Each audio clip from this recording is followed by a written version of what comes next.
Kasunod ng hakbang ni Pangulong Ferdinand R. Marcos Jr. na palawigin ng 4 na buwan ang termino ni PNP Chief Police General Romel Francisco Marbil, tiniyak ni Marbil na gugugulin niya ang mga panahong ito para sa ligtas at payapang halalan sa Mayo. Narito po ang aking report.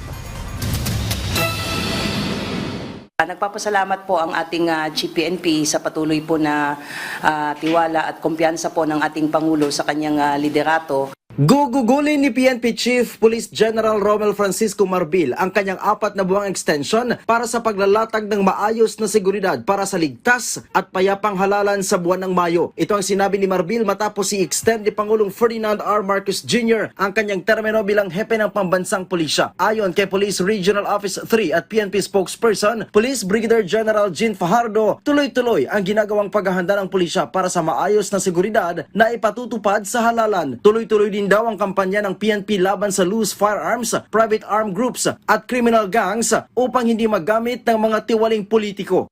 One of the main consideration why yung service po ng ating Chief PNP ay na-extend po for at least 4 months is to make sure po na yung patuloy po nating ginagawang security preparation for election ay hindi po magkakaroon po ng biglang change of leadership at makakaapekto po doon sa ginagawa natin pong preparation. Bukod sa pagtitiyak ng maayos na halalan, papaigtingin din daw ni Marbil ang crime prevention at community engagement para mapanatili ang peace and order sa bansa. Hindi rin daw isasantabi ng hepe ng pambansang pulisya ang pagdidisiplina sa mga pulis at paglilinis sa kanilang hanay. Itinanggi din ni Brigadier General Fajardo na merong malaking epekto sa promosyon ng matataas na opisyal ang 4 na buwang extension ni PNP Chief.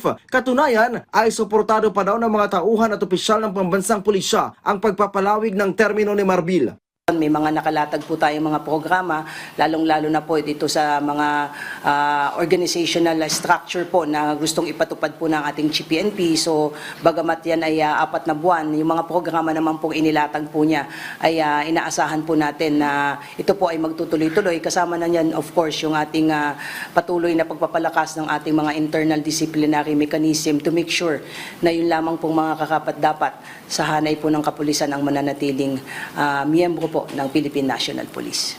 Si Marbil ang ika-30 naging PNP Chief, miyembro ng Philippine Military Academy sa Bisig Class of 1991. Umupo siya sa pwesto noong Abril matapos ang retirement ni dating PNP Chief Police General Benjamin Acorda Jr. Mula dito sa Campo Crame,